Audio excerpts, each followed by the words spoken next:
Nursing ಹೋಮ್ನ 30 ಅಡಿ ಉದ್ದ 16 ಅಡಿ ಅಗಲದ ಕಾರಿಡಾರ್ನ ತುತ್ತ ತುದಿಯ ಮೆಟಲ್ ಮೋಡ್ ಚೇರ್ನಲ್ಲಿ ಮಂಕಾಗಿ ಕುಳಿತಿದ್ದ ವಿಭಾಳ ಮನದೊಳಗೆ ಭಾರೀ ತೂಫಾನು. ಮನಸ್ಸಿನಲ್ಲಿ ಕವಿದಿದ್ದ ಮೋಡದ ನೆರಳು ಮುಖವನ್ನ ಆವರಿಸಿತ್ತು. ದಟ್ಟ ಕಾರುಮೋಡಗಳು ಅಂಡಲಿಯುತ್ತ ಒಂದಕ್ಕೊಂದು ಡಿಕ್ಕಿ ಕೊಟ್ಟಾಗ ಎದೆಯಲ್ಲೇನೋ ಭಾರೀ ಸದ್ದು, ಸಿಡಿಲಿನಂತಹ ಭೀಕರ ಹಿರಿತ, ಹಿಂದೆಯೇ ಗುಡುಗಿನ ಮರ್ಮರ. ಒಮ್ಮೆಲೆ ಮೈ ಕೊಡವಿದ ವಿಭಾ ಭೀತಿಯಿಂದ ಕಣ್ಮುಚ್ಚಿಕೊಂಡಳು. ರೆಪ್ಪೆಯನ್ನ ತಡವಿಕೊಂಡು ಸುರಿದ ಮಳೆ ಕೆನ್ನೆ ಮೇಲೆ ಗೆರೆಯ ಚಿತ್ತಾರ ಬಿಡಿಸಿ ಕದಪಿನಿಂದ ಗಂಟಲ ಕಾಲುವೆ ಗಂಟ ಹನಿ ತೊಟ್ಟಿಕ್ಕಿ ರವಿಕಿಯ ಕಣಿವೆಯೊಳಗೆ ಇಳಿಯುತ್ತಾ ಅಂಟಂಟಾಯ್ತು. ವಿಭಾಳ ಎದೆ ಅಂಗಳ ಪೂರಾ ತೊಯ್ದು ಹೋಗಿತ್ತು. ಮೆಲ್ಲನೆ ಅವಳು ಅತ್ತಿತ್ತ ತನ್ನ ಕಳ್ಳ ದೃಷ್ಟಿಯನ್ನ ಹಾಯಿಸಿ ತನ್ನನ್ನ ಯಾರು ಗಮನಿಸ್ತಾ ಇಲ್ಲ ಎಂಬುದನ್ನ ಖಾತ್ರಿಗೊಳಿಸಿಕೊಂಡು ನಿಟ್ಟುಸಿರು ಬಿಟ್ಟು ವ್ಯಾನಿಟಿ ಬ್ಯಾಗ್ ನಿಂದ ಕರವಸ್ತ್ರವನ್ನ ತೆಗೆದು ಅದನ್ನ ಕಣ್ಣಿಗೊತ್ತಿಕೊಂಡಳು. ಮನಸ್ಸು ಇನ್ನು ಉಳ್ಳಗೆ ಇತ್ತು. ಬೇಡದ ನೆನಪುಗಳು ಅಂತಹ ಕಹಿ, ಅಷ್ಟೇ ಭಾರ. ಎದೆ ಅಂಗಳದಲ್ಲಿ ಮಳೆ ನಿಂತರೂ ಇನ್ನು ಹನಿ ತೊಟ್ಟು ಕುತ್ತಲೇ ಇದ್ದುದರಿಂದ ಕೂತಲಿಂದ ಅವಳು ಮಿಸುಕಾಡ್ಲಿಲ್ಲ. ಹೋ, ಈ ಬದುಕಿಷ್ಟು ದುರ್ಬರ, ನೀರಸ ಎಂದು ಮನಸ್ಸು ಕನ್ನಲಿತ್ತು. ಆನಾ ಮತ್ತು ಜೋರಾದ ನಗೆ ಪಕ್ಕಕ್ಕೆ ಬಂದು ನಿಂತ ಹಾಗಾಗಿ ಮೆಲ್ಲನೆ ತಲೆ ಎತ್ತಿ ನೋಡಿದಳು. ನೆಲ ಮಹಡಿಯ ಮೆಟ್ಟಿಲುಗಳನ್ನ ಹತ್ತಿಕೊಂಡು ಬಂದ ಅವರಿಬ್ಬರ ನಗುಮುಖ, ತುಂಟಾಟದ ಕಣ್ಣೋಟ ಗಮನಿಸಿ ಅವಳ ಎದೆಯೊಳಗೆ ಮುಳ್ಳು ಚುಚ್ಚಿದಂತಾಯ್ತು. ಅಂತಹ ತುಂಬು ಯೌವನಿಗರೇನಲ್ಲ, ಸುಮಾರು ಅವನಿಗೆ 40 ದಾಟಿರ್ಬೋದು. ಅವಳದು ಆಚೀಚೆ ಇರ್ಬೋದು. ಒಂದೆರಡು ಎತ್ತು ಕೊಂಚ ಗುಂಡಗಾದ ಶರೀರ. ಅವನು ಎತ್ತರಕ್ಕೆ ಸ್ಲಿಮ್ ಆಗಿದ್ದ. ಅಷ್ಟಕ್ಕೂ ಅವರಿಬ್ಬರು ಗಂಡ ಹೆಂಡತಿ ಎಂದು ತನಗೇನು ಗೊತ್ತು? ಆಸ್ಪತ್ರೆಗೆ ಯಾರೋ ನೆಂಟರನ್ನ ಕಾಣಲು ಬಂದವರ ಬಗ್ಗೆ ತನಗೇಕೆ ಆಲೋಚನೆ? ಛೆ, ಅವರಿಬ್ಬರು ಯಾರಾದ್ರೇನಂತೆ, ಅಣ್ಣ ತಂಗಿಯರಿರ್ಬೋದು. ತನ್ನ ಅನಗತ್ಯ ಕುತೂಹಲ ಭಾವಕ್ಕೆ ನಾಚಿಕೆ ಎನಿಸಿ ದೃಷ್ಟಿಯನ್ನ ಕದರಿಸಿದಳು. ಆದರೂ ಕುತೂಹಲ ಸಾಯಲಿಲ್ಲ. ಇದೀಗ ತಾನೇ ಮಳೆಯಲ್ಲಿ ನೆನೆದ ಮನಸ್ಸು ಬಿಸಿಲಿಗೆ ಬಿದ್ದ ಒಳಪಿನ ಭಾವದಿಂದ ತುಸು ಜಾಸ್ತಿಯಾದ ಆಸಕ್ತಿಯಿಂದಲೇ ದೂರ ಸಾಕ್ತಾ ಇದ್ದ ಆ ಜೋಡಿಯನ್ನ ನಿರೂಪಿಸಿತು. ಇಬ್ಬರು ಮೈಗೆ ಮೈ ತಗಲಿಸಿಕೊಂಡು ನಡೀತಾ ಇದ್ರೆ ಅವರ ನಗುವಿನ ಗುಂಗುರು ಅವಳವರೆಗೂ ವ್ಯಾಪಿಸಿ ಉರುಳಿಕೊಂಡು ಬಂದಂತೆ ಭಾಸವಾಗಿತ್ತು. ತಕ್ಷಣ ಹೊಟ್ಟೆಯೊಳಗೆ ಹುಣಸೆ ಹಣ್ಣು ಕಲಸಿದ ಹಾಗಾಗಿ ಮೈ ಕೊಡವಿ ಎದ್ದು ನಿಂತಳು. ಮನಸ್ಸು ಚೆದುರಿತ್ತು. ತನ್ನೊಳಗಿನ ವ್ಯಾಕುಲತೆಯನ್ನ ಹತ್ತಿಕ್ಕಲು 4 ಹೆಜ್ಜೆ ಅತ್ತ ಸರಿದು ನೀಳ ಕಿಟಕಿಯ ಚೌಕಟ್ಟಿಗೊರಗಿ ಹೊರಗೆ ಇಣುಕುತ್ತಾ ನಿಂತಳು. ನರ್ಸಿಂಗ್ ಹೋಮ್ನ ಹೊರ ದ್ವಾರದ ಗೇಟಿನಲ್ಲಿ ಯೂನಿಫಾರ್ಮ್ ಧರಿಸಿ ನಿಂತಿದ್ದ ಸೆಕ್ಯೂರಿಟಿ ತನಗೆ ಬೇಕಾದವರಿಗೆ ಮಾತ್ರ ಕಾರ್ ಪಾರ್ಕಿಂಗ್ಗೆ ಒಳ ದಾರಿ ತೋರುತ್ತಾ ಉಳಿದವರಿಗೆ ಕೈ ಸನ್ನೆಯಿಂದ ಹೊರಗೆ ನಿಲ್ಲಿಸಲು ಸೂಚಿಸ್ತಾ ಇದ್ದ. ಜನಗಳು ಗೊತ್ತು ಗುರಿ ಇಲ್ಲದವರಂತೆ ಒಂದೇ ಸಮನೆ ಒಳಗೂ ಹೊರಗೂ ಓಡಾಡ್ತಾ ಇದ್ರು. ವಿಭಾ ಅವರ ಮುಖಗಳನ್ನೆಲ್ಲ ದಿಟ್ಟಿಸಿ ನೋಡಿದಳು. ಅವರ ಮೊಗಗಳು ತನ್ನಂತೆ ನೋವಿನ ಗೆರೆಗಳನ್ನ ಮುದ್ರಿಸಿಕೊಂಡಿವೆಯೇ ಎಂದು ಕಾತುರದಿಂದ ಅರಸಿದಳು. ಗಂಡಸರ ಜೊತೆಯಾಗಿ ಹೆಜ್ಜೆ ಹಾಕುತ್ತಿದ್ದ ಯಾವ ಹೆಂಗಸಿನ ಮಗುವು ಕಪ್ಪಿಟ್ಟಂತೆ ಕಾಣಲಿಲ್ಲ.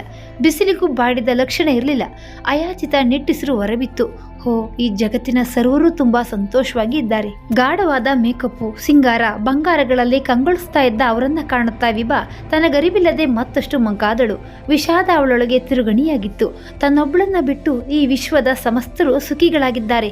ಅವರೆಲ್ಲ ತಮ್ಮೊಳಗಿನ ಸಂತೋಷವನ್ನ ಹೊರಗಣ್ಗಳಿಂದ ಹೊರಹಾಕುತ್ತಿದ್ದಾರೆ. ಹೌದು, ಎಲ್ಲರ ಮುಖಗಳಲ್ಲೂ ಉತ್ಸಾಹ ಪಸರಿಸಿದೆ. ಆದ್ರೆ ತನ್ನ ಬದುಕಿಗೆ ಮಾತ್ರ ಬೇಕೆ ಗರ ಬಡಿದಿದೆ. ಪೇರಸಿರು ತಾನಾಗಿ ಹೊರ ಚಿಮ್ಮಿ ಕೆಳದುಟ್ಟಿ ಕಚ್ಚಿಕೊಂಡಳು. ತಟ್ಟನೆ ಬೆನ್ನ ಹಿಂದೆ ಸಾಲಾಗಿ ಹಾಕಲಾಗಿದ್ದ ಆಸನದತ್ತನಿಂದ ಜೋರಾಗಿ ನಗುವ ಶಬ್ದ ಕೇಳಿ ಸರನೆ ಹಿಂತಿರುಗಿ ನೋಡಿದಳು. ಹೋ, ಅದೇ ಜೋಡಿ. ಪೇಷಂಟ್ ನೋಡಿಕೊಂಡು ಬಂದವರು ಇಲ್ಲಿ ಯಾರಿಗೋ ಕಾಯ್ತಾ ಕುಳಿತಿರ್ಬೋದೇ? ಬಹುಶಃ ಇಬ್ಬರಿಗೂ ಮನೆ ಕಡೆಯ ಯೋಚನೆ, ಜವಾಬ್ದಾರಿಗಳಿಲ್ವೇನೋ. ನಿರಾಳವಾಗಿ ಹರಟುತ್ತಿದ್ದಾರೆ. ಎಷ್ಟು ನಿಶ್ಚಿಂತರು. ಕಣ್ಣು ಅಪ್ರಯತ್ನವಾಗಿ ಅತ್ತಲೇ ನಾಟಿತು. ಅವರ ಸಂತೋಷ ಕಾಣುತ್ತಾ ದುಃಖ ತುಂಬಿಕೊಳ್ಳುವುದು ತನಗೆ ಬೇಕಿತ್ತೆ. ಮಾತಿಗೂ ಅವನು ಅವಳ ತೋಳು ಹಿಡಿದೋ ಇಲ್ಲವೇ ಅವಳ ಭುಜ ಹಲಗಿಸುತ್ತಲೋ ಏನೋ ಹೇಳ್ತಿದ್ದಾನೆ. ಕೇಳ್ತಿಲ್ಲ, ಪಿಸು ಮಾತು. ಇಬ್ಬರಿಗೂ ಆಚೀಚೆ ಗಮನವಿಲ್ಲ. ಅಬ್ಬಾ, ಅವನಿಗೆ ಅದೆಂತ ಅಧ್ಯಾತ್ಮ. ಅವನ ದೃಷ್ಟಿಯೆಲ್ಲ ಅವಳನ್ನೇ ಆವರಿಸಿಕೊಂಡಿದೆ. ಅವಳ ಮುಖವನ್ನ ಎಂದು ನೋಡೇ ಇಲ್ವೇ? ಹಾಗೆ ದಿಟ್ಟಿಸ್ತಿದ್ದಾನೆ. ಎಂತ ಕ್ರೇಜಿ ಫೆಲೋ. ಅವನಿಗೆ ನಗದೆ ಮಾತಾಡಲೇ ಬರುವುದಿಲ್ವೇನೋ? ದನಿಗೂಡಿಸಿ ನಗುವ ಅವನ ವೈಖರಿಯನ್ನೇ ವಿಭಾ ತದೇಕ ದೃಷ್ಟಿಯಿಂದ ನೋಡಿದಳು. ಅವನ ಮಾತಿನ ಚರ್ಯೆ, ಅವಳನ್ನ ಆವರಿಸುವಂತೆ ನೋಡುವ ನೆಟ್ಟ ನೋಟ, ಅವನ ಕಣ್ಣ ಪಾಪೆಯಿಂದ ಹೊರ ಚೆಲ್ಲುವ ನಗೆ ಹನಿಗಳಂತ ಒಳಪನ್ನ ಅನುಭವಿಸುತ್ತಾ ಆಕೆ ಪುಳಕಗೊಳ್ಳುತ್ತಿರುವಳು. ಮಧ್ಯೆ ಅವನ ಬಲಿಷ್ಠ ಕೈ ಬೆರಳುಗಳು ಅವಳ ಹಸ್ತವನ್ನ ಸೋಕಿದರೆ ಇಲ್ಲಿ ವಿಭಾಳ ಮೈ ಜುಮ್ಮೆಂದು ಕಣ್ಣುಗಳು ಅಮಲಿನಿಂದ ಜೂಗರಿಸುವವು. ಅವರಿಬ್ಬರದು ಗಾಢವಾದ ಮಾತುಕತೆ. ಸುತ್ತಲ ಪರಿವೆಯಲ್ಲದೆ ಇಬ್ಬರ ನೋಟಗಳು ಒಂದಾಗಿ ಬೆಸೆದು ಕಿರುದನಿಯಲ್ಲಿ ಪಿಸುಗುಡುತ್ತಾ ತಮ್ಮ ಲೋಕದಲ್ಲಿ ಮುಳುಗಿ ಹೋಗಿದ್ದರು. ವಿಭಾಳಿಗೆ ಇನ್ನವರ ಅನ್ಯೋನ್ಯತೆಯನ್ನ ವೀಕ್ಷಿಸಲಾಗದೆ ಕಣ್ಣಂಚು ತೇವವಾಗತೊಡಗಿತು. ಹೋ, ನಾನೇನ್ ಪಾಪ ಮಾಡಿದ್ದೆ ಎಂದು ಉಮ್ಮಳಿಸಿದಳು ನಿಶಬ್ದವಾಗಿ. ಇನ್ನು ಕೂರಲಾಗ್ಲಿಲ್ಲ. ತಟ್ಟನೆ ಅಲ್ಲಿಂದ ಹೆಜ್ಜೆಯನ್ನ ಕದಲಿಸಿ ಮಹಡಿಯ ಮೆಟ್ಟಿಲುಗಳತ್ತ ನಡೆದಳು. ದೂರದಲ್ಲಿ ಕುಪ್ಪಳಿಸಿಕೊಂಡು ಒಯ್ಯಾರದ ನಡಿಗೆಯಲ್ಲಿ ತನ್ನ ಕಡೆಗೆ ಬರುತ್ತಾ ಇದ್ದ ಆ ನಗೆ ಮೊಗದ ಪರಿಚಿತ ಚೆಲುವೆಯನ್ನ ಕಂಡವಳು ತಟ್ಟನೆ ತನ್ನ ಹೆಜ್ಜೆಯನ್ನ ಲೆಕ್ಕಿರಿಸಿದಳು. ಶ್ವೇತ ವಸ್ತ್ರ ಧಾರಿಣಿಯಾದ ಅವಳು ಉತ್ಸಾಹದ ಚಿಲುಮೆಯಾಗಿ ವೇಗದ ಹೆಜ್ಜೆಗಳನ್ನು ನಿಲ್ಲಿಸುತ್ತಾ ಇವಳ ಮುಂದೆಯೇ ಚಿಗುರೆಯಂತೆ ಒನೆಯುತ್ತಾ ಹಾದು ಹೋದಳು. ವಿಭಾ ಪ್ರತಿಮೆಯಾದಳು. ಒಂದು ಕ್ಷಣ ಆ ಚೆಲುವೆ ನರ್ಸ್ ಪ್ರವೇಶಿಸಿದ ಕೋಣೆಯ ಸಂಖ್ಯೆಯನ್ನ ಕಂಡು ದಡಬಡಾಯಿಸಿ ಅವಳನ್ನು ಹಿಂಬಾಲಿಸಿದಳು ಸರಸರನೆ. ವಿಭಾಳ ಹೃದಯ ಅರಿವಿಲ್ಲದೆ ದಡಗುಟ್ಟುತ್ತಿತ್ತು. ಅವಳ ಆಗಮನ ಅಸಂತೋಷ ತಂದಿತ್ತು. ಕಾರಣ ಅದು ಅವನಿಗೆ ಸಂತೋಷ ತರುವುದೆಂದು. ತಮ್ಮ ಸ್ಪೆಷಲ್ ವಾರ್ಡಿನ ಬಾಗಿಲವರೆಗೂ ಬಂದ ವಿಭಾ ಸದ್ದಿಲ್ಲದೆ ಕದಗಳ ಹಿಂದೆಯೇ ನಿಂತಳು ಕಿವಿಯಾನಿಸಿ. Hello mister Vivek, how are you? Okay, ಗೆಲುವಾಗಿ ಕಾಣ್ತಿದ್ದೀರಿ. ಗುಡ್ ಗುಡ್ ಎಂದು ಮುಖವರಳಿಸಿ ನಕ್ಕು ತನ್ನ ನವಿರಾದ ತೋಳುಗಳನ್ನ ಅವನತ್ತ ಚಾಚಿದಳು. ವಿಭಾಳ ಕಾತುರದ ಕಣ್ಣುಗಳು ಅಪ್ರಯತ್ನವಾಗಿ ಬಾಗಿಲ ಓರೆಯಿಂದ ಒಳಗಿನ ದೃಶ್ಯವನ್ನ ವೀಕ್ಷಿಸಲು ಪ್ರಯತ್ನಿಸಿದವು. ಆ ಸುರಸುಂದರಾಂಗ ವಿವೇಕನಿಗೇನ್ ಬಂತು ದಾಡಿ? ಚೆನ್ನಾಗಿ ಇದ್ದಾನೆ. ಮುಖದಲ್ಲಿ 100 ವೋಲ್ಟ್ ಕಾಂತಿ. ಅವಳನ್ನು ಕಂಡೊಡನೆ ಅವನ ಮುಖದ ತುಂಬಾ ಹಾಸಿದ ನಗು. ಅವನ ಚೆಲುವಾದ ಬಿಳುಪು ಮುಖ ಕೆಂಪಿನ ಒಕುಳಿಯಾಗಿದೆ. ಕೆದರಿ ಹೋದ ಕೂದಲನ್ನ ಹಿಂದಕ್ಕೆ ಸವರಿಕೊಳ್ಳುತ್ತಾ, ಓ ಬನ್ನಿ ಮೇಡಮ್, ಬನ್ನಿ, ನೀವೇ ಪರೀಕ್ಷೆ ಮಾಡಿ ನೋಡಿ ನನ್ನ ಹೃದಯದ ಬಡಿತ ಹೇಗಿದೆ ಅಂತ ಇಂದು ಕಿರುನಗು ಬೀರುತ್ತಾ ಅನ್ನೋದೇ ವಿಭಾಳ ಒಳ್ಳೆಗಳೆರಡು ಕೋಪದಿಂದ ಹರಡಿಕೊಂಡವು. ಎಂತ ಫಟಿಂಗ ಇವನು! ಎಲ್ಲರೂ ನರ್ಸ್ಗಳನ್ನ ಸಿಸ್ಟರ್ ಅಂತ ಕರೆಯೋದು ಗೊತ್ತು. ಇದ್ಯಾವ ಸೀಮೆ ಸಂಬೋಧನೆ ಇವನದು? ನರ್ಸ್ ಇವನಿಗೆ ಮೇಡಮ್ ಹೇಗಾದಳು? ಸರಿ ಬಿಟ್ರೆ ಇವನು ಅವಳನ್ನ ಲಿಲ್ಲಿ ಅಂತಾನು ಕರೆದಾನು. ಸಲುಗೆಯನ್ನ ತಾನೇ ಆರಿ ಕಸಿಯೋ ಕದೀಮ ಅಸಾಮಿ. ವಿವೇಕನ್ನ ಬಿಪಿ ಚೆಕ್ ಮಾಡುವುದಕ್ಕಾಗಿ ಅವನ ತೋಳ ಸುತ್ತ ಕಫ್ ಕಟ್ಟಲು ಮುಂಬಾಗಿದ್ದ ಅವಳ ಬಿಸಿ ಉಸಿರಿನ ಕಾವಿಗೆ ಉನ್ಮತ್ತನಾಗಿ ಅವನ ಧಾವಲೋಕಕ್ಕೆ ಪಯಣಿಸಿದನೋ ಎಂಬಂತೆ ಅವನ ಕಣ್ಣುಗಳು ನಿರ್ಲಿಪ್ತವಾಗಿದ್ದವು. ಅವಳ ಸಾನ್ನಿಧ್ಯದ ಸುಖ ಅನುಭವಿಸುತ್ತಾ ಭಾವುಕನಾಗಿದ್ದ. ಅಷ್ಟರಲ್ಲಿ ಅವಳು ತನ್ನ ಕೆಲಸ ಮುಗಿಸಿ ಓಕೆ ಎನ್ನುತ್ತಾ ಹೊರಡಲು ಅನುವಾದಾಗ ಅವನು ಚಡಪಡಿಸುತ್ತಾ ಅಲ್ಲಿಂದ ಅವಳನ್ನ ಹೋಗಗೊಡದೆ, ಮೇಡಮ್ 1 ಮಿನಿಟ್ ಎಂದು ಸುಮ್ಮನೆ ಏನೇನೋ ಪ್ರಶ್ನೆಗಳನ್ನ ಒಂದರ ಮೇಲೊಂದು ಕೇಳುತ್ತಾ ಅವಳನ್ನಲ್ಲೇ ನಿಲ್ಲಿಸಿಕೊಳ್ಳಲು ಯತ್ನಿಸಿದ. ಅವನ ಎಲ್ಲಾ ಪ್ರಶ್ನೆಗಳಿಗೂ ಆ ಸುಂದರಿ ಬಹು ಸಹನೆಯಿಂದ ನಗು ನಗುತ್ತಲೇ ಉತ್ತರಿಸ್ತಾ ಇದ್ದುದನ್ನ ಕಂಡು ವಿಭಾಳ ಮೈ ಹುರಿದು ಹೋಯಿತು. ಒಳಗಿನ ನಾಟಕೀಯ ದೃಶ್ಯ ಕಂಡು ಹುಬ್ಬು ಗಂಟಿಕ್ಕಿದ್ದಳು. ಛೇ, ಇವನಿಗಂತೂ ಒತ್ತು ಹೋಗಲ್ಲ ಅಂದ್ರೆ ಇವಳಿಗಾದ್ರೂ ಕರ್ತವ್ಯ ಪ್ರಜ್ಞೆ ಬೇಡವೆ? ನರ್ಸ್ ಹೊರಡಲು ರೆಡಿಯಾದಂತೆ ವಿವೇಕನ ಮೊಗ ಪೆಚ್ಚಾಗಿತ್ತು. ನಿಮ್ಮ ಡ್ಯೂಟಿ ಅವರ್ಸ್ ಇನ್ನೇನು ಮುಗಿತಾ ಬಂತಲ್ವಾ ಮೇಡಮ್? ಇನ್ನು ನಿಮ್ಮ ಮುಖ ದರ್ಶನ ನಾಳೆಯೇ. ರಾತ್ರಿ ನನಗೇನಾದ್ರೂ ಪ್ರಾಬ್ಲಮ್ ಆದ್ರೆ ಯಾರು ಅಟೆಂಡ್ ಮಾಡ್ತಾರೆ? I feel lonely. ಅದು ಅಲ್ಲದೆ ರಾತ್ರಿ ಸರಿಯಾಗಿ ನಿದ್ದೆನೂ ಬರ್ತಾ ಇಲ್ಲ. ವಿವೇಕ್ ಸಪ್ಪಗಿನ ದನಿಯಲ್ಲಿ ನುಡಿದ. ಡೋಂಟ್ ವರಿ, ರಾತ್ರಿ ಸಿಸ್ಟರ್ ಬರ್ತಾರೆ, ನಿದ್ರೆ ಮಾಡ್ತಾರೆ, ಕೇಳಿಬೇಕಾದ್ರೆ ಅವರನ್ನ. ಶಿ ವಿಲ್ ಟೇಕ್ ಕೇರ್ ಎಂದು ಸಿಹಿಯಾಗಿ ನಕ್ಕವಳು ಅವನ ರಾತ್ರಿಯ ಮಾತ್ರೆಗಳನ್ನ ತೆಗೆದಿಡುತ್ತಾ, ಅಲ್ಲರಿ ನಿಮ್ಮನ್ನ ಅಷ್ಟು ಚೆನ್ನಾಗಿ ನೋಡಿಕೊಳ್ತಾ ಇರೋ ಹೆಂಡತಿಯನ್ನ ಇಟ್ಕೊಂಡು ಯಾಕಷ್ಟು ಚಿಂತೆ ಮಾಡ್ತೀರಿ? ಹಾಯಾಗಿ ಮಲಗಿ, ಗುಡ್ ನೈಟ್ ಎನ್ನುತ್ತಾ ಬಾಗಿಲನ್ನ ದಾಟಿದ ನರ್ಸ್ ಹೊರಗೆ ನಿಂತಿದ್ದ ವಿಭಾಳ ಮುಖ ನೋಡಿ, ಓ ನೀವಿಲ್ಲೇ ಇದ್ದೀರಾ, ಒಳಗೋಗಿ, ನಿಮ್ಮವರು ಕೇಳ್ತಾ ಇದ್ರು ಎಂದು ಸ್ನೇಹದ ಮುಗುಳ್ನಗೆ ಸೂಸಿ ಕೈ ಬೀಸಿ ಅಲ್ಲಿಂದ ಮುಂದೆ ಸಾಗಿದ್ದಳು. ಆದರೆ ವಿಭಾ ನಗಲಿಲ್ಲ. ಅವಳ ಮುಖಭಾವ ಕ್ಷುದ್ರವಾಗಿತ್ತು. ಬೊಸುಗುಡುತ್ತಾ ಒಳ ಬಂದವಳು ಮಂಚದ ಮೇಲೆ ಕುಳಿತಿದ್ದ ಗಂಡನತ್ತ ಕಡೆಗಣ್ಣು ಹಾಯಿಸದೆ ಮೇಜಿನ ಮೇಲಿದ್ದ ಪತ್ರಿಕೆಯನ್ನ ಸಶಬ್ದವಾಗಿ ಕೈಗೆಳೆದುಕೊಂಡು ಅವನಿಗೆ ಬೆನ್ನು ಹಾಕಿ ಅದರಲ್ಲಿ ಮುಖ ಹುದುಗಿಸಿ ಕೂತಳು. ಅಸಮಾಧಾನದಿಂದ ಕುದಿಯುತ್ತಾ ಕುಳಿತವಳಿಗೆ ನೆಟ್ಟಗೆ ಒಂದು ಸಾಲನ್ನು ಓದಲಾಗಲಿಲ್ಲ. ಮನಸ್ಸು ತಳಮಳಿಸುತ್ತಿತ್ತು. ಗಂಡನ ಬಗ್ಗೆ ಕುದಿತ ಆರಂಭವಾಗಿತ್ತು. ಕೈ ಹಿಡಿದ ಹೆಂಡತಿಯನ್ನ ನೆಟ್ಟಗೆ ಒಮ್ಮೆಯೂ ಈ ಪರಿ ದಿಟ್ಟಿಸಿ ನೋಡದವನು ಈ ಆಸ್ಪತ್ರೆಗೆ ಸೇರಿದಾಗಿನಿಂದ ಈ ಲಿಲ್ಲಿ ಸಿಸ್ಟರ್ ಬಗ್ಗೆ ಇವನಿಗದೆಷ್ಟು ಆಸಕ್ತಿ! ಅವಳ ಬರುವನ್ನೇ ಚಾತಕ ಪಕ್ಷಿಯಂತೆ ಕಾಯ್ತಾನೆ. ಕೊಂಚ ತಡವಾದರೂ ಚಡಪಡಿಸುತ್ತಾನೆ. ಹೆಂಗಸರೆಂದರೆ ಜೊಲ್ಲು ಸುರಿಸುವ ಜಾತಿಯವನಲ್ಲದಿದ್ರು ಅದೇನು ಅವಳಲ್ಲಿ ಅಂತ ವಿಶೇಷ ಕಂಡ ನನ್ನಲ್ಲಿ ಇಲ್ಲದ್ದು. ಕೈಲಿದ್ದ ಪತ್ರಿಕೆ ದಡಕ್ಕನೆ ಕೆಳ ಜಾರಿತು. ಜೊತೆಗೆ ಕಣ್ಣ ಅನಿಯು. ಯೋಚಿಸುತ್ತಾ ತಳಮಳಗೊಂಡ ವಿಭಾಳ ಮನಸ್ಸು ಅಂತರ್ಮುಖವಾಗಿ ಬಿಕ್ಕಳಿಸತೊಡಗಿತು. ನಾನೇನು ಅಂತ ತಪ್ಪು ಮಾಡಿದೆ? ನನ್ನನ್ನೇಕೆ ಇವನು ಇಷ್ಟು ಮಾನಸಿಕವಾಗಿ ಹಿಂಸಿಸಬೇಕು? ಏಕಾಂತದಲ್ಲಿ ಒಂದು ಸುಂದರ ಹೆಣ್ಣು, ಅದು ಶಾಸ್ತ್ರೋಕ್ತವಾಗಿ ಕೈ ಹಿಡಿದ ಹೆಂಡತಿ ಬಳಿ ಇದ್ರು ಈ ಅನಾಸಕ್ತಿ, ಅರಸಿಕತೆ ಅಥವಾ ಯಾವ ಪೂರ್ವಗ್ರಹ ಭಾವನೆ ಇವನನ್ನ ಕಾಡ್ತಾ ಇದೆ? ಬಾಯಿ ಬಿಟ್ಟು ಹೇಳಿದ್ರೆ ತಾನೇ ಅರ್ಥವಾಗಲು. ಯಾಕಿಂತ ನಿಗೂಢ ವ್ಯಕ್ತಿತ್ವ? ಗಂಡ ಅಂತ ಅನಿಸ್ಕೊಂಡವನು ಇಷ್ಟು ಹಠ ಸಾಧಿಸಿ ನೋಯಿಸುವುದು ತರವೇ ಎಂದು ಯೋಚಿಸುತ್ತಾ ಕಣ್ಣಂಚಿನ ಹನಿಯನ್ನ ತೊಡೆದುಕೊಂಡವಳು ಮೆಲ್ಲನೆ ಅವನತ್ತ ಕಳ್ಳನೋಟ ಹರಿಸಿದಳು. ನಿದ್ದೆ ಬಂದಂತೆ ಗಂಡ ಕಣ್ಮುಚ್ಚಿ ಮಲಗಿದ್ದನು. ಅವನಿಗೆ ನಿದ್ದೆ ಬಂದಿಲ್ಲವೆಂದು ಅವಳಿಗೆ ಚೆನ್ನಾಗಿ ಗೊತ್ತು. ಅವನ ಕಣ್ಣ ಪರದೆಯ ತುಂಬಾ ಆ ಸುಂದರ ನರ್ಸಿನ ಚಿತ್ರವೇ ಪಸರಿಸಿಕೊಂಡಿದೆ ಎಂಬುದನ್ನ ಬಲ್ಲಳವಳು. ಹಾಗೆಂದು ಯೋಚಿಸ್ತಾ ಇದ್ದಂತೆ ಒಮ್ಮೆಲೆ ವಿಭಾಳ ಉಚ್ಛ್ವಾಸ ನಿಶ್ವಾಸವೇರಿತು. ಹೆದೆ ಬಡಿತ ಜೋರಾಯಿತು. ಕೋಪದಿಂದ ಮೂಗಿನ ಹೊಳ್ಳೆಗಳು ಅರಳಿದವು. ತನ್ನ ಪಾಲಿಗೆ ಅರಳೆಣ್ಣೆ ಆದ ಅವನ ಮುಖ, ಅವಳ ಮುಖ ನೋಡುತ್ತಿದ್ದ ಹಾಗೆ ಅದೇ ಗೆತ್ತಟನೆ ಬದಲಾಗಿ ನಳಿಸುವ ಹೂವಿನಂತೆ ಬಿರಿಯುತ್ತದಲ್ಲ ಎಂಬ ಭಾವ ಅದು ಕಡುಗೋಪದಿಂದ ಕಂಪಿಸಿದಳು. 10 ನಿಮಿಷ ವಿಭಾದೆ ಭಾವನೆಯಲ್ಲಿ ಹರಳುಗಟ್ಟು ಹೋಗಿದ್ದಳು. ಹೊರಗಿನಿಂದ ತೂರಿ ಬಂದ ಯಾವುದೋ ನರಳಾಟ ಕೋಣೆಯ ತುಂಬಾ ಗರ್ಭ ಕಟ್ಟಿದ್ದ ಮೌನವನ್ನ ದುತ್ತೆಂದು ಕಡಿದೊಗೆದಾಗ ವಿಭಾ ಎಚ್ಚರಗೊಂಡಳು. ಮತ್ತೆ ಉಸಿರುಗಟ್ಟಿಸುವ ಮೌನ ಹೊಟ್ಟೆ ತೊಳೆಸದಂತಾಗಿ ವಿಭಾ ಬಾತ್ರೂಮ್ಗೆ ಧಾವಿಸಿದಳು. ಮನದದಗೆ ಹೊರಗುಕ್ಕಿ ಮೊಗದ ತುಂಬಾ ಬೆವರ ತುಂತರು. ತಣ್ಣನೆಯ ನೀರನ್ನ ಮುಖಕ್ಕೆರಚಿಕೊಂಡಾಗ ಕೊಂಚ ಆಯಿ ಎನಿಸಿತವಳಿಗೆ. ಹೊರಗೆ ಬರುವ ಮನಸ್ಸಾಗದೆ ಅಲ್ಲೇ ಕ್ಷಣಕಾಲ ಮುಖ ಹಿಂಡಿಯೇ ನಿಂತುಕೊಂಡಿದ್ದಳು. ಅವನು ತನ್ನತ್ತ ಒಮ್ಮೆಯೂ ತಿರುಗಿ ನೋಡದಿದ್ದರು. ಅವನ ತೀಕ್ಷ್ಣ ಕಣ್ಣೋಟ ತನ್ನನ್ನೇ ತಿವಿತಾ ಇರುವಂತೆ ಭಾಸ. ತನ್ನತ್ತ ಹೇವ ಕಲವರಿಕೆಯಿಂದ ನೋಡಲು ಬಯಸಿದ ಅವನ ನಿಷ್ಪಂದ ಭಾವ ಅವಳನ್ನ ಕುಟುಕಿತು. ಛೆ, ಕನಸ ಕುದುರೆ ಹೇರಿ ನಾಗಾಲೋಟದಿಂದ ಕ್ರಮಿಸಿ ಬಂದವಳ ಕುದುರೆಯ ಕಾಲು ಅನಾಮತ್ತು ಕುಂಟಾಗಿ ಮುಗ್ಗರಿಸಿ ಬಿದ್ದಂತೆ ತಲೆ ತಿರುಗಿ ಮುಂದಕ್ಕೆ ಬಾಗಿದವಳು ಗೋಡೆಗಾತು ಹೇಗೋ ನಿಂದಳು. ಪೇರಿಸಿರು ಚೆಲ್ಲುತ್ತಾ ನಿಂತ ವಿಭಾ ತನ್ನ ದುರಾದೃಷ್ಟವನ್ನ ಅಳೆದುಕೊಳ್ಳುತ್ತಾ ಕೋಪದಿಂದ ತನ್ನ ಕೈ ಸಿಕ್ಕಿಕೊಂಡಳು. 5-10 ನಿಮಿಷ, ಎಷ್ಟು ಹೊತ್ತು ತಾನೇ ಇಲ್ಲೇ ಬಚ್ಚಿಟ್ಟುಕೊಂಡಿರಲು ಸಾಧ್ಯ ಎಂದುಕೊಂಡವಳು ಹೊರಗೆ ಬಂದು ಒಲ್ಲದ ಅವನ ಮುಂದೆ ಸುಳಿದಾಡುವುದು ಕೂಡ ಅಸಹ್ಯವೇ ಎನಿಸಿತು. ಹೀಗೆ ದಿಕ್ಕು ಕಾಣದೆ ಅಲ್ಲೇ ಹೆಜ್ಜೆ ತಡೆದು ನಿಂತವಳು ಏನಾದ್ರಾಗ್ಲಿ ತಡರಾತ್ರಿಯವರೆಗೂ ಹೊರಗೆ ಕಾರಿಡಾರ್ನಲ್ಲೇ ಕಾಲ ಕಳೆದ್ರಾಯ್ತೆಂದು ನಿರ್ಧರಿಸಿ ಬಾಗಿಲು ತೆರೆಯಲು ಅಗಳಿಗೆ ಕೈ ಹಾಕಿದವಳು ಶಾಕ್ ಹೊಡೆದವಳಂತೆ ಅಲ್ಲೇ ನಿಂತಳು. ರೂಮಿನೊಳಗಿಂದ ಕೇಳಿ ಬಂದ ಪ್ರಿಯ ದನಿಗೆ ಮೈ ಜುಮ್ಮೆಂದಿತು. ಮೈಯಲ್ಲಿ ಖುಷಿಯ ಸಂಚಾರ. ಕಣ್ರೆಪ್ಪೆಗಳನ್ನ ರೆಕ್ಕೆಯಂತೆ ಪಟಪಟನೆ ಬಡಿದು ಕನ್ನಡಿಯತ್ತ ತಿರುಗಿ ನೋಡಿದ್ದವಳು ನಾಲಿಗೆ ಕಚ್ಚಿಕೊಂಡು ಕೆದರಿದ ಕುರುಳನ್ನ ಒಪ್ಪ ಮಾಡಿಕೊಂಡು ಸೀರೆಯ ನೆರಿಗೆಗಳನ್ನ ಸರಸರನೆ ಸರಿಪಡಿಸಿಕೊಂಡು ನವ ವಧುವಿನಂತೆ ಮೆಲ್ಲನೆ ಹೆಜ್ಜೆ ಕಿತ್ತಿಡುತ್ತಾ ಬಾಗಿಲ ಚಿಲಕವನ್ನ ನಿಶ್ಶಬ್ದವಾಗಿ ಸಡಿಲಿಸಿದಳು. ಹೋ, ಎದುರಿಗೆ ನಿಂತಿದ್ದ ಮನ್ಮಥ ಮೂರ್ತಿಯನ್ನ ಕಂಡವಳ ಎದೆ ಸ್ತಬ್ಧವಾಯಿತು. ಮೈಯಲ್ಲಿ ಕಾಣದ ಪುಳಕ, ಸಣ್ಣ ನಡುಕ, ಸಂತಸದಿಂದ ಮುಖದ ಸ್ನಾಯುಗಳು ಕಂಪಿಸಿದವು.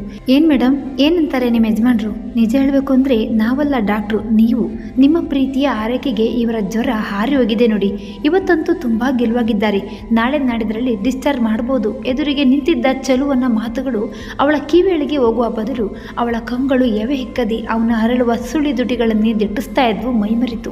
ಅವನ ಮುಖದ ತುಂಬ ಚೆಲ್ಲಿದ್ದ ನಗುವನ್ನ ಎದೆಗೊತ್ತಿಕೊಳ್ಳುತ್ತಾ ಅವಳು ತೊದಲಿದಳು. ಇವರು ಪೂರ್ತಿ ಗುಣವಾಗುವವರೆಗೂ ನಾವು ಇಲ್ಲಿಂದ ಕದಲೋದಿಲ್ಲ ಡಾಕ್ಟರ್.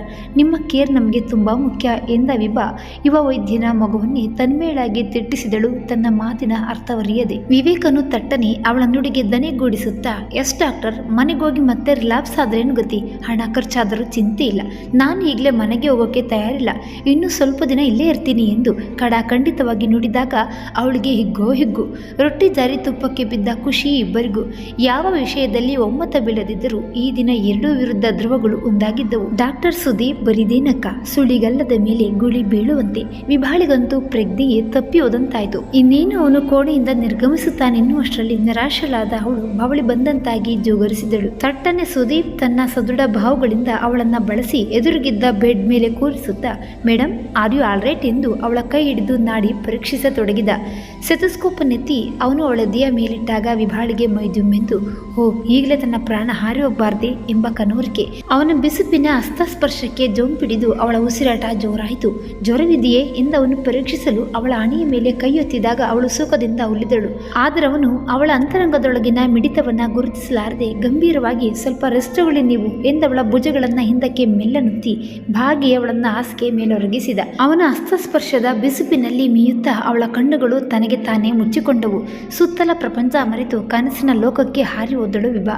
ಕಲ್ಪನೆಗಳು ಗರಿಗೆದರಿ ಹಾರಾಡಿದವು. ತಾನೆಂದರೆ ಜೀವ ಬಿಡುವ, ತನ್ನ ಹಿಂದೆ ಮುಂದೆಯೇ ಸದಾ ಸುಳಿದಾಡುವ ಪ್ರಿಯಕರ ತನ್ನನ್ನ ಒಂದರಗಳಿಗೆಯೂ ಆಗಲಿರಲಾರ. ತನ್ನ ಬೇಕು ಬೇಡಗಳನ್ನ ಚೆನ್ನಾಗಿ ಬಲ್ಲವನು. ಮನಸ್ಸಿನೊಳಗಿನ ಪಲಕುಗಳಲ್ಲೇ ತನ್ನ ಭಾವನೆಗಳನ್ನ ಅರಿತು ಅದರಂತೆ ನಡೆಯುವವನು. ತಮಾಷೆಗೂ ತನ್ನ ಮನಸ್ಸನ್ನ ನೋಯಿಸದವ. ಮನಸ್ಸಿನ ಪದರವನ್ನ ಅರ್ಥ ಮಾಡಿಕೊಂಡ ಆಪ್ತಸಕ. ತನ್ನ ಭೀಮಬಲದ ತೋಳುಗಳಲ್ಲಪ್ಪಿ ಅಪರಿಮಿತ ನಿಷ್ಕಳಂಕ ಪ್ರೀತಿ ಸೂಸಿ ಸುಖಧಾರೆಗೈವ ಮನ್ಮಥ. ಯಾವ ಅರೆಕೊರೆಯೂ ಇಲ್ಲದಂತೆ ನೋಡಿಕೊಳ್ಳುವ ಒಲವಿನ ಪತಿಯೊಡನಾಟದ ವರ್ಣರಂಜಿತ ಚಿತ್ರಗಳನ್ನ ತನ್ನೆದೆಯ ಗೂಡಲ್ಲಿ ಭದ್ರವಾಗಿಸಿಕೊಂಡು ನೆಮ್ಮದಿಯಿಂದ ನಿದ್ರೆ ಹೋದವಳನ್ನ ಯಾರೋ ಹೊರಟಾಗಿ ಹಿಡಿದಂತಾಗಿ ಬೆಚ್ಚಿ ಬಿದ್ದೆದ್ದು ಕೂತಳ ವಿಭಾ. ನೈಟ್ ಡ್ಯೂಟಿಯ ದೊಡುತಿ ಹೆಂಗ್ಸು, ನಿನ್ನ ಗಂಡನಿಗೆ ಏನಾಗಿದೆಯಮ್ಮ? ಹೇಳಿದ ಮಾತು ಕೇಳೋದೇ ಇಲ್ಲ. ಅಲ್ಲಿ ನೋಡು, ಇಮ್ಮ ಸೂರ್ಯ ಈ ರಾತ್ರಿಯಲ್ಲಿ ಹೊರಗೆ ಹೇಗೆ ವರಂಡದಲ್ಲಿ ನಿಂತಿದ್ದಾನೆ, ಆಕಾಶ ನೋಡ್ತಾ. ಕನಸು ಕಾಣ್ತಾ ಬೆಳಗ್ಗೆವರೆಗೂ ಹಾಗೆ ಅಲ್ಲೇ ನಿಂತಿರ್ತಾನೋ ಹೇಗೆ? ನೀನಾದ್ರೂ ಸ್ವಲ್ಪ ಹೇಳು, ಇಲ್ಲದಿದ್ರೆ ರಿಲ್ಯಾಪ್ಸ್ ಆಗೋದಂತೂ ಖಂಡಿತ. ನನ್ನ ಮುಖ ಕಂಡ್ರೆ ತನ್ನ ಮುಖನ ಆ ಕಡೆ ತಿರುಗಿಸ್ತಾನೆ ಮಾರಯ್ಯ. ಇಲ್ಲಪ್ಪ, ನನ್ನ ಕಂಡ್ರೆ ಆಗಕ್ಕಿಲ್ಲ ಆ ಅಪ್ಪನಿಗೆ ಎಂದು ದೊಡ್ಡ ದೂರಿನ ಪಟ್ಟಿಯನ್ನೇ ಅವಳ ಮುಂದೆ ಒಪ್ಪಿಸತೊಡಗಿದಳು. ಕನಸಿನ ಅರಮನೆಯ ಸುಖದ ಸುಪ್ಪತ್ತಿಗೆಯಲ್ಲಿ ತೇಲಾಡ್ತಾ ಇದ್ದವಳನ್ನ ಒಮ್ಮೆಲೆ ದುಡುಮನೆ ಕೆಳಗೆ ನೂಕಿದಂತೆ ರಸಭಂಗವಾಯಿತು ವಿಭಾಳಿಗೆ. ಆ ಹೆಂಗಸಿನ ಮಾತುಗಳನ್ನ ಜೀರ್ಣಿಸಿಕೊಳ್ಳಲು ಸ್ವಲ್ಪ ಹೊತ್ತೇ ಬೇಕಾಯ್ತವಳಿಗೆ.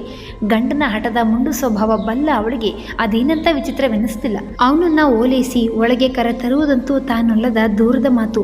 ಏತಿ ಎಂದ್ರೆ ಪ್ರೀತಿ ಎನ್ನುವ ಅವನ ಚಂಡಿ ಗುಣ ತನಗೇನು ವಸ್ತೆ. ಮುತ್ತಿನಂತ ಹೆಂಡತಿ ಎದುರಿಗಿದ್ರು ಕುರುಡನಂತಿರುವ ಅವನದು ಮೂರ್ಖತನವೋ ಅಹಂಕಾರವೋ ಅರಸಿಕತನವೋ ತನಗಂತೂ ಈ ಒಗಟು ಇನ್ನೂ ಅರ್ಥವಾಗಿಲ್ಲ. ಹಿರಿಯರು ಹಾಕಿದ ಗಂಟು ಒಪ್ಪಿಕೊಂಡೇ ಅವನು ಮದುವೆ ಆಗಿದ್ದು. ನೋಡಲು ಸುಂದರ, ವಿದ್ಯಾವಂತ, ಒಳ್ಳೆಯ ಉದ್ಯೋಗ ಎಲ್ಲ ಇದ್ರೂ ಸುಖವಾಗಿರುವುದು ಅವನ ಹಣೆಯಲ್ಲಿ ಬರ್ದಿಲ್ವೋ ಅಥವಾ ಅವನಿಗೆ ಅದು ಬೇಕಿಲ್ವೋ. ಗಂಡನ ವಿಕ್ಷಿಪ್ತ ಸ್ವಭಾವದ ಬಗ್ಗೆ ವಿಶ್ಲೇಷಣೆಗೆ ತೊಡಗಿತ್ತು ಅವಳ ಮನಸ್ಸು. ಅವನ ಸ್ವಭಾವವೇ ವಿಚಿತ್ರ. ಮೇಲ್ನೋಟಕ್ಕೆ ಯಾರೂ ಅವನು ಹೀಗೆ ಎಂದರೆ ನಂಬರು.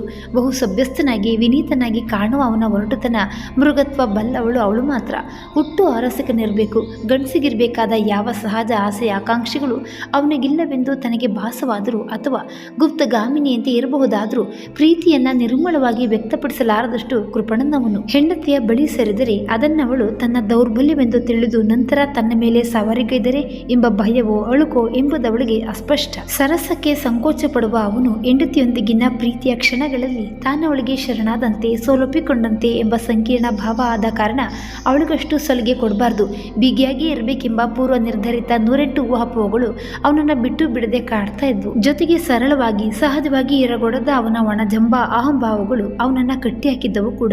ಹೀಗಾಗಿ ಅವನವಳ ಮುಂದೆ ಮುಕ್ತವಾಗಿ ನಡೆದುಕೊಳ್ಳದೆ ಬೆಂಕದಿಂದ ಬಿಗಿದುಕೊಂಡೇ ಇದ್ದನೆಂಬುದು ಅವಳಿಗೆ ಗೊತ್ತಿಲ್ಲ. ಗಂಡನ ವಿಚಿತ್ರ ಸ್ವಭಾವದ ಬಗ್ಗೆ ತಲೆ ಕೆಡಿಸಿಕೊಂಡಿದ್ದಳು. ಹಾಗೆ ನೋಡಿದ್ರೆ ಮದುವೆಯಾದ ಹೊಸತರಲ್ಲಿ ಎಲ್ಲವೂ ಸರಿಯಾಗೇ ಇದ್ವು. ಮಿತಭಾಷೆಯಾದ ವಿವೇಕ ಹೊಸ ಹೆಂಡತಿಯ ಬಳಿ ಕೊಂಚ ಸಂಕೋಚವಾಗಿ ವರ್ತಿಸುತ್ತಿದ್ದ. ಅಷ್ಟು ಸುಲಭವಾಗಿ ಬಿಚ್ಚಿಕೊಳ್ಳದ ಅವನ ಮನಸ್ಸು ಕ್ರಮೇಣ ಅರಳಿಕೊಳ್ಳುವುದೆಂಬ ಅವಳ ನಿರೀಕ್ಷೆ ಹುಸಿಯಾಗಿತ್ತು. ಅವರಿಬ್ಬರ ನಡುವಿನ ಹೊಂದಾಣಿಕೆ ಸ್ಥಾಪಿತವಾಗಲು ಕೊಂಚ ಕಾಲ ಬೇಕಿತ್ತು. ಆದರೆ ಆ ಶುಭಗಳಿಗೆ ಅವಳ ಪಾಲಿಗೆ ಬರಲೇ ಇಲ್ಲ. ಅವಳನ್ನು ಅರ್ಥ ಮಾಡಿಕೊಳ್ಳುವ ಮುನ್ನವೇ ಅಪಾರ್ಥ ನಿರ್ಮಾಣದ ಸನ್ನಿವೇಶ ಎದುರಾಗಿತ್ತು. ಅವರಿಬ್ಬರ ನಡುವೆ ದೊಡ್ಡ ಗೋಡೆಯಾಗಿ ನಿಂತವರು ಅವನ ತಾಯಿ ಮತ್ತು ತಂಗಿ. ಹೊಸ ಹೆಂಡತಿಯ ಮಗ್ಗುಲಿಗೆ ನಿಂತ ಮಗನನ್ನ ಕಂಡು ಹಾಗೆ ಎಂದೂ ಅನುಭವಿಸಿರದ ಈರ್ಷೆಯ ಭಾವದಿಂದ ತಳಮಳಿಸಿದ್ರೆ ಅವನ ಪ್ರೀತಿಯ ತಂಗಿಗೆ ಅವರನ್ನ ಜೊತೆಯಲ್ಲಿ ಕಂಡಾಗ ಏನೋ ಹರೆಕುರಿಯ ಸಂಕಟ, ಅವ್ಯಕ್ತ ಮುನಿಸು ಕಾಡಲಾರಂಭಿಸಿತ್ತು.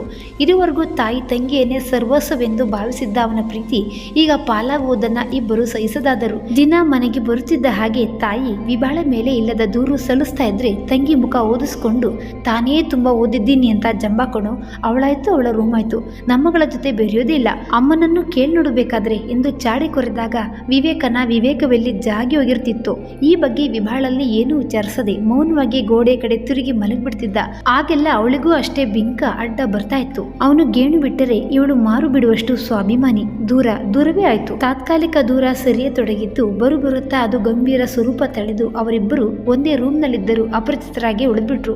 ಇಬ್ಬರು ಸೋಲಿಲ್ಲ. ಅವರನ್ನ ಒಂದು ಮಾಡುವುದು ಮನೆಯವ್ರಿಗೂ ಬೇಕಿರಲಿಲ್ಲ. ಈ ಮಧ್ಯೆ ಅನಿರೀಕ್ಷಿತ ಘಟನೆಗಳು ನಡೆದವು. ತಂಗಿ ಕೆಲವೇ ತಿಂಗಳಲ್ಲಿ ಮದುವೆಯಾಗಿ ಗಂಡನ ಮನೆ ಸೇರಿದ್ದಳು. ತಾಯಿ 1-2 ವರ್ಷಗಳಲ್ಲಿ ಕ್ಯಾನ್ಸರ್ ರೋಗಕ್ಕೆ ತುತ್ತಾಗಿ ಮರಣಿಸಿದರು.